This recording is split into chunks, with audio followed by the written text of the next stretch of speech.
Welcome to my channel. My dear viewers, you are learning English easily with me, Abdul Salam, assistant teacher, Rajshahi College School, Rajshahi. We are going to make a class which is very important today, especially for all kind of viewers. Today, I am going to make a video with conditional sentences. Look at it, please. Conditional sentences. Conditional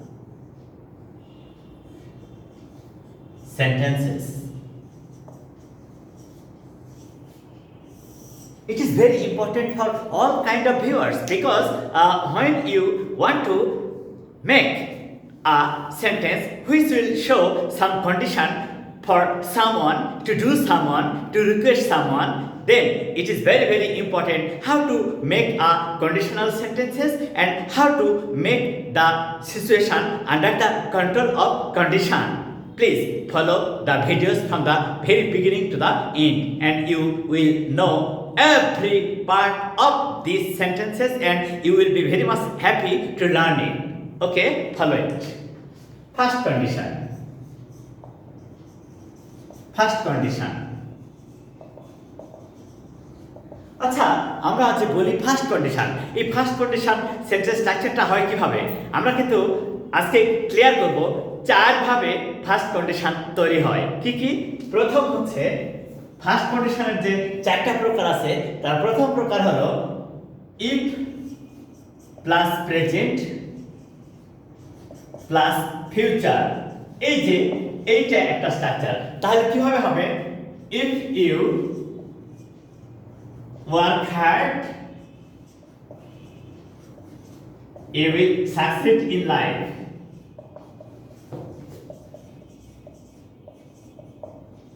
দেখো তো কত সহজে এই স্ট্রাকচারটা আমরা তৈরি করতে পারছি। কি কন্ডিশনাল সেন্টেন্স কি এটা আগে জানতে হবে, তাই না? আচ্ছা, তুমি যে একটা কাজ করবে তার কন্ডিশন নেই। তুমি তোমার মাকে ভালোবাসো, তোমার মাও তোমাকে ভালোবাসবে। কন্ডিশন হচ্ছে তোমাকে নিয়মিত পড়ালেখা করতে হবে, তোমাকে নিয়মিত আম্মার কথা শুনতে হবে, আম্মাকে ফলো করতে হবে, আম্মাকে শ্রদ্ধা করতে হবে, ভালোবাসতে হবে। তাহলে তোমার প্রতি তোমার আম্মার ভালোবাসা আরো বৃদ্ধি পাবে। এইটা হলো শর্ত। তাহলে আমরা কি শিখলাম? যে সমস্ত সেন্টেন্স দ্বারা কোনো কাজের শর্ত প্রকাশ পায় তাদেরকে আমরা কন্ডিশনাল সেন্টেন্স বলবো। আর শুরুতে আমরা যেটা আলোচনা করছি তা হচ্ছে ফার্স্ট কন্ডিশন। ফার্স্ট কন্ডিশন চার ভাবে হয়। তার প্রথম প্রকার হচ্ছে if plus present plus future. যদি একটা সেন্টেন্স শুরু হয় ইফ দ্বারা এবং ইফ এর পরে যে প্রশ্ন থাকবে সেইটা যদি প্রেজেন্ট টেন্স হয়, পরেরটা সিম্পল ফিউচার হয়। তোমরা তো জানো যে প্রেজেন্ট টেন্সটা কেমন করে হয়? এই যে সাবজেক্ট প্লাস ভার্বের বেস ফর্ম, তাহলে প্রেজেন্ট টেন্স হয়ে যায়। আর এটা সাধারণত সিম্পল প্রেজেন্ট হয়। তারপর এটা ফিউচার টেন্স হয় কিভাবে? এই যে সাবজেক্ট প্লাস শ্যাল বা উইল প্লাস ভার্বের বেস ফর্ম। তাহলে এইভাবে যখন একটা সেন্টেন্স সাজানো থাকে তখনই তাকে আমরা বলবো first condition. Am I right? তাহলে কি হচ্ছে যে সমস্ত সেন্টেন্স দ্বারা কোনো কাজের শর্ত প্রকাশ পায় তাদেরকে কন্ডিশনাল সেন্টেন্স বলে।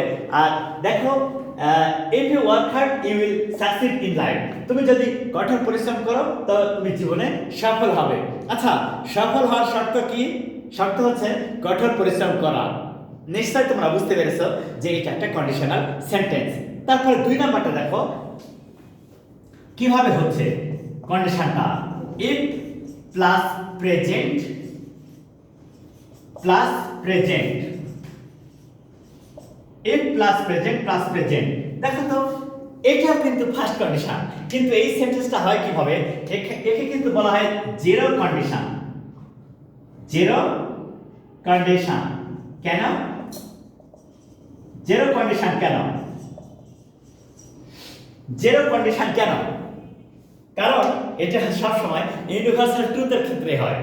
এটা সবসময় ইউনিভার্সাল ট্রুথের ক্ষেত্রে হয়, অন্য কোনো ক্ষেত্রে হয় না। তাই একে বলা হয় জিরো কন্ডিশন। যেমন দেখো তুমি, if you heat iron it becomes hot. It becomes hot.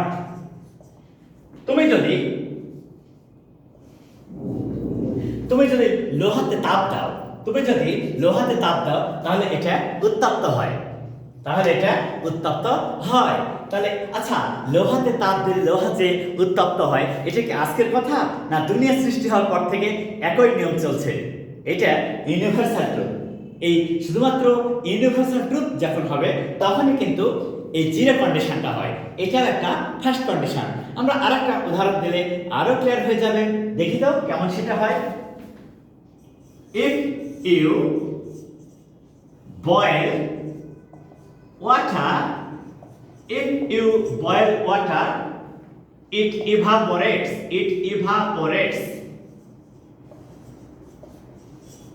তুমি যদি পানি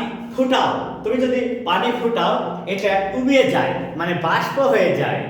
আচ্ছা, পানি ফুটালে পানি যে বাষ্প হয়ে যায় এটা তো এখন কথা নয়, এটা সৃষ্টির শুরু থেকে একই নেমে চলছে। তাহলে আমরা কি শিখলাম? যে সমস্ত সেন্টেন্স, যে সমস্ত কথা, যে সমস্ত কাজ পৃথিবীর সৃষ্টির শুরু থেকে এখন পর্যন্ত একই নেমে চলছে, সেগুলিকে কিন্তু আমরা ইউনিভার্সাল ট্রুথ বলি। কি বলি? Universal truth.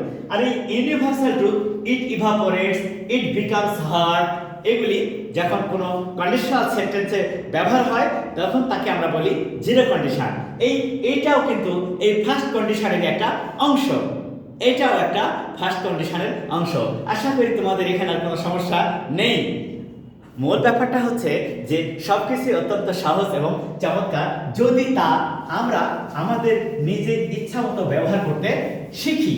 এক কথায় আমাদেরকে সেন্টেন্স স্ট্রাকচারটা ফলো করতে হবে। এই জন্য তো এই চ্যানেলটার নাম করা হয়েছে ইংলিশ গ্রামার আব্দুল সালাম। কারণ কি?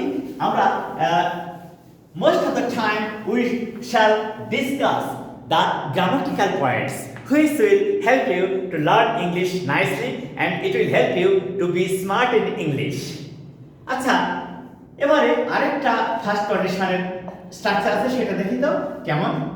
if plus present plus imperative clause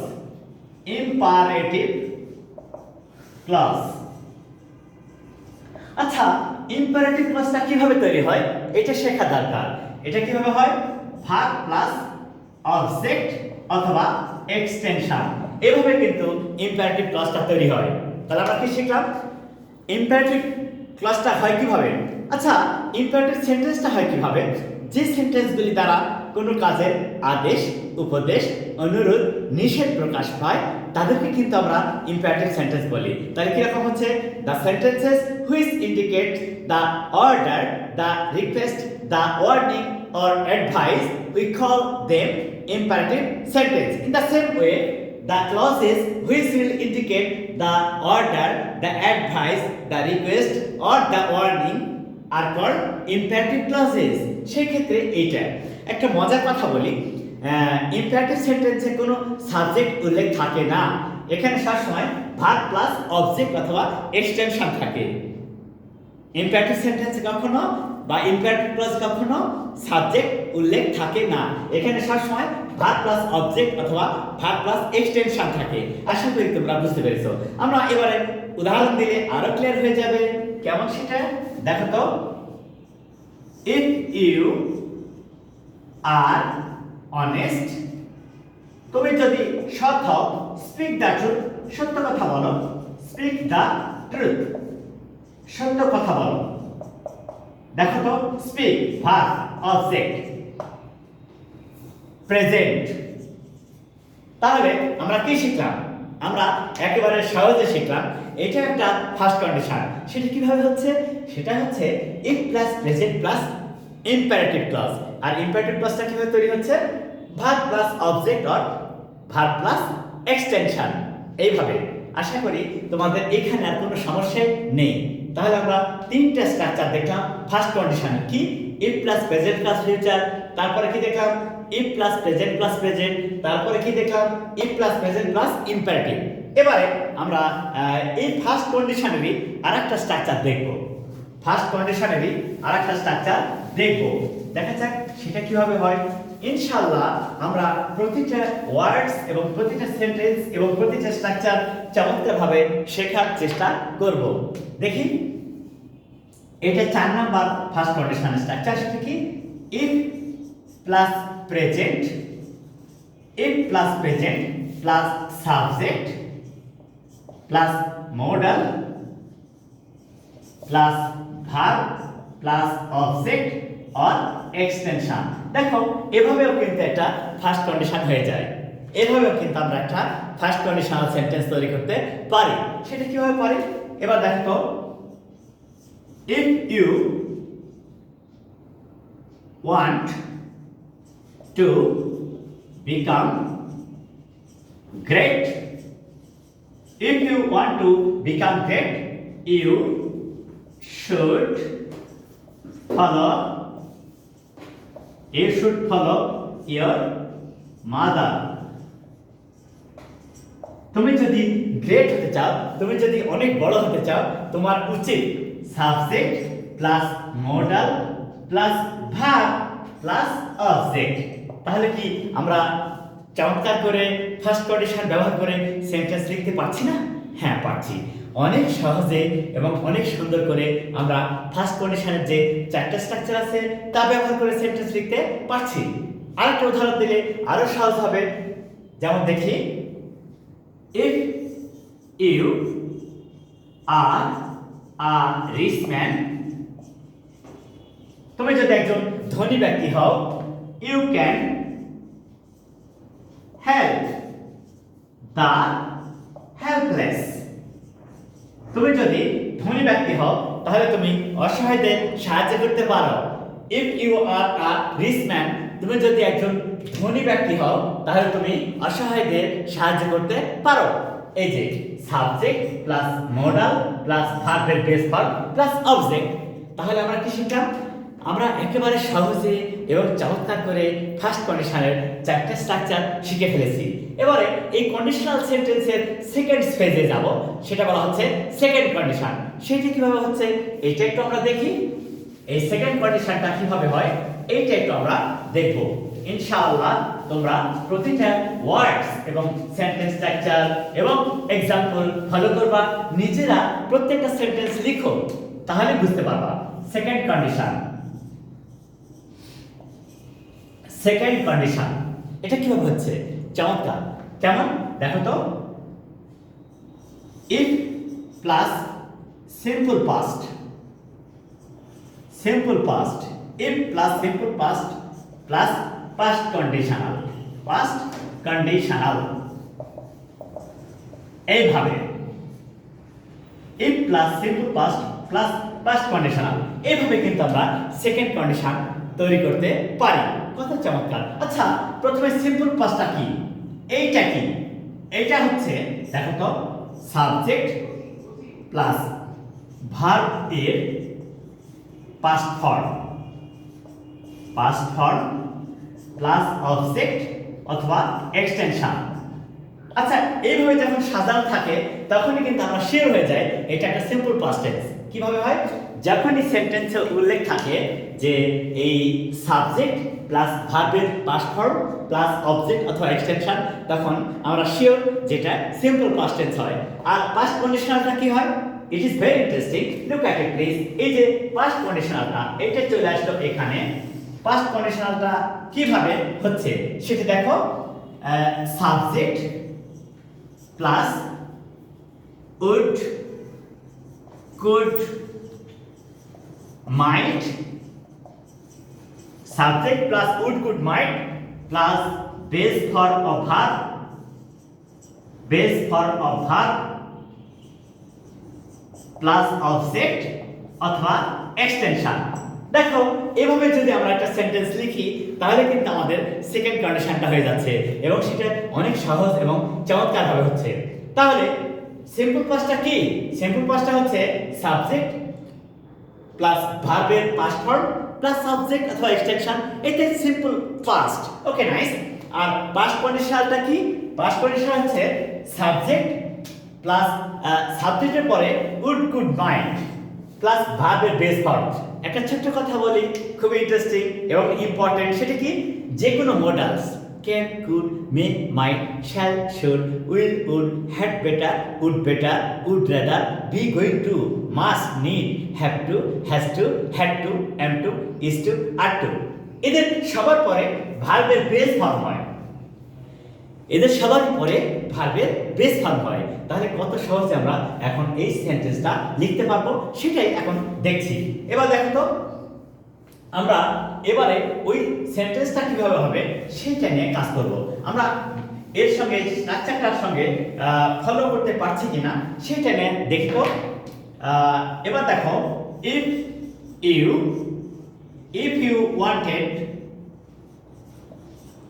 wanted to buy a car, if you wanted to buy a car, you would or you could take loan from a bank. দেখো তো এই স্ট্রাকচারটা মিলছে কিনা আমাদের সাথে। ইফ এই যে সিম্পল পাস্টের সাবজেক্ট, ওয়ান্টেড ভার্বের পাস্ট ফর্ম, আ কার অবজেক্ট, মিলে গেল। তারপরে পাস্ট কন্ডিশনটা কি, সাবজেক্ট, এই যে সাবজেক্ট উড কুড মাইট সেটাও হয়ে গেল কুড, আর তারপরে ভার্বের বেস ফর্ম, তারপরে অবজেক্ট অর এক্সটেনশন বসে গেল। তাহলে আমরা সহজেই এই স্ট্রাকচারটা ফলো করতে পারছি। কিভাবে? সেন্টেন্স যদি ইফ দ্বারা শুরু হয়, প্রথম ক্লজ যদি সিম্পল পাস্ট টেন্স হয়, সেন্টেন্স ইফ দ্বারা শুরু হয়ে প্রথম ক্লজ যদি সিম্পল পাস্ট টেন্স হয় এবং দ্বিতীয় ক্লজ যদি subject plus would could might plus ভার্বের বেস ফর্ম প্লাস এক্সটেনশন হয়, তখন তাকে আমরা পাস্ট কন্ডিশনাল বলছি। অর্থাৎ এইভাবে সেকেন্ড কন্ডিশন তৈরি হচ্ছে। আমরা আরেকটা উদাহরণ দিলে আরো ক্লিয়ার হয়ে যাবে। দেখো যে কিভাবে আরো চমৎকার করে এই সেন্টেন্সগুলো ব্যবহার করা যায়। যেমন দেখো, if you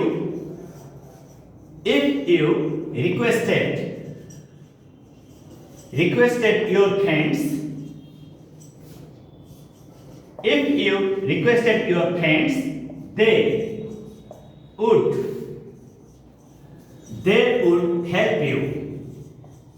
help you in your troubles. দেখো তো একই স্ট্রাকচার কত সহজে ব্যবহার করা যাচ্ছে। তাহলে কি, সেন্টেন্স ইফ দ্বারা শুরু হয়ে প্রথম ক্লজ সিম্পল পাস্ট মানে ভার্বের পাস্ট ফর্ম, তাহলে দ্বিতীয় ক্লজটা হচ্ছে পাস্ট কন্ডিশনাল, অর্থাৎ subject plus would could might plus ভার্বের বেস ফর্ম। আচ্ছা, প্রশ্ন হলো কখন উড, কখন কুড, কখন মাইট বসবে? Yes, too much easy and simple. যদি এই সেন্টেন্স দ্বারা কোনো কাজ কেউ করতে পারত, the ability in the past, তাহলে হতো কুড। এমনি একটা কাজ করার অভ্যাস, একটা মানুষ একটা কাজ করতে পারে, কাজ করার একটা অভ্যাস, that is the habit of that person in the past, then হবে উড। আর একটা কাজ হওয়ার সম্ভাবনা খুবই কম, না হতে পারতো, তাহলে হবে মাইট। আশা করি তোমরা বুঝতে পেরেছো।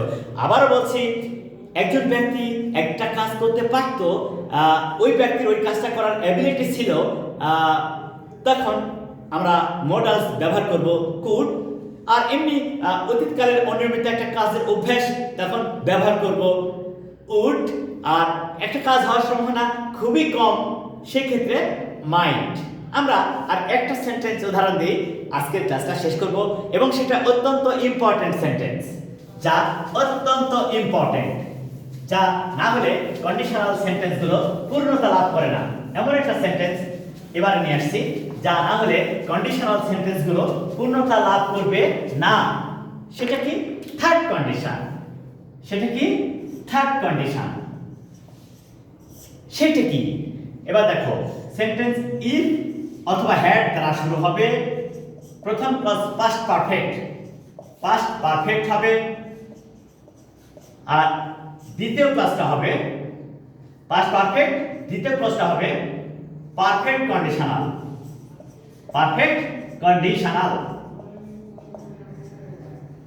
এই সেন্টেন্সটা যদি আমরা না শিখতে পারি, তাহলে কন্ডিশনাল সেন্টেন্স শেখাটা আমাদের পূর্ণতা লাভ করবে না। আচ্ছা, প্রথমে দেখো পাস্ট পারফেক্ট কি। এই পাস্ট পারফেক্ট চলে আসলো। পাস্ট পারফেক্ট কি? Subject plus had plus past participle form of verb plus object or extension. এই আচ্ছা, তাহলে পারফেক্ট কন্ডিশনালটা কি? এইটাও চলে আসলে এখানে। সেটা কিভাবে হলো? সেটা কি সাবজেক্ট প্লাস উড হ্যাভ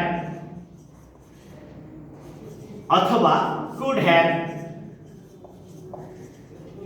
অথবা মাইট have plus past participle form of verb plus object or extension. আচ্ছা, এইভাবে যদি স্ট্রাকচারটা আমরা সাজাই তাহলে কিন্তু সহজেই এই স্ট্রাকচারটা দাঁড় করতে পারি। আমরা এখন সেই দিকে যাচ্ছি। এবারে ফলো করো তো কিভাবে হচ্ছে। দেখো, had I been a rich man, I would have helped the helpless. আমি যদি ধনী ব্যক্তি হতাম আমি অসহায়দের সাহায্য করতাম। তাহলে আমি অসহায়দের সাহায্য করতাম। দেখো স্ট্রাকচারটা কেমন। সেন্টেন্স ইফ অথবা হ্যাড দ্বারা শুরু হয়েছে।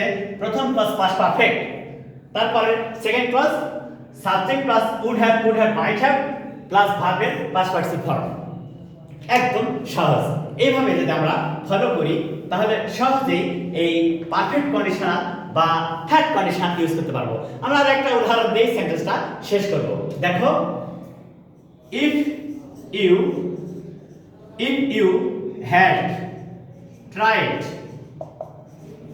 had tried a lot, তুমি যদি অনেক চেষ্টা করতা, you could have stood fast. তুমি যদি অনেক চেষ্টা করতা তাহলে তুমি প্রথম হতা। তাহলে আমরা সহজে বুঝলাম যে আজকে থার্ড কন্ডিশন আমরা আলোচনা করলাম, ফার্স্ট কন্ডিশন আলোচনা করেছি এবং সেকেন্ড কন্ডিশনও আলোচনা করেছি। আশা করি কন্ডিশনাল সেন্টেন্স নিয়ে আমার ভিউয়ার্সদের আর কোনো সমস্যা থাকবে না। তাই বলছি, রিকোয়েস্ট করছি যে এই ভিডিওটার শুরু থেকে শেষ পর্যন্ত প্রতিটা ওয়ার্ড, প্রতিটা সেন্টেন্স দেখো এবং কন্ডিশনাল সেন্টেন্স অনেক মজা করে শিখো এবং নিজেরা কন্ডিশনাল সেন্টেন্স প্র্যাকটিস করে শিখে নাও। প্লিজ যারা এখনো আমার চ্যানেলটা সাবস্ক্রাইব করোনি, সাবস্ক্রাইব করো, বেল আইকন চাপ মারো, যাতে আমি ভিডিও করলে তোমাদের কাছে আমার ভিডিওটা ইজিলি পৌঁছে যায়। And share it to your friends so that your friends can learn English better with me, Abdul Salam, Assistant Teacher, Rajshahi College School, Rajshahi. Assalamu alaikum.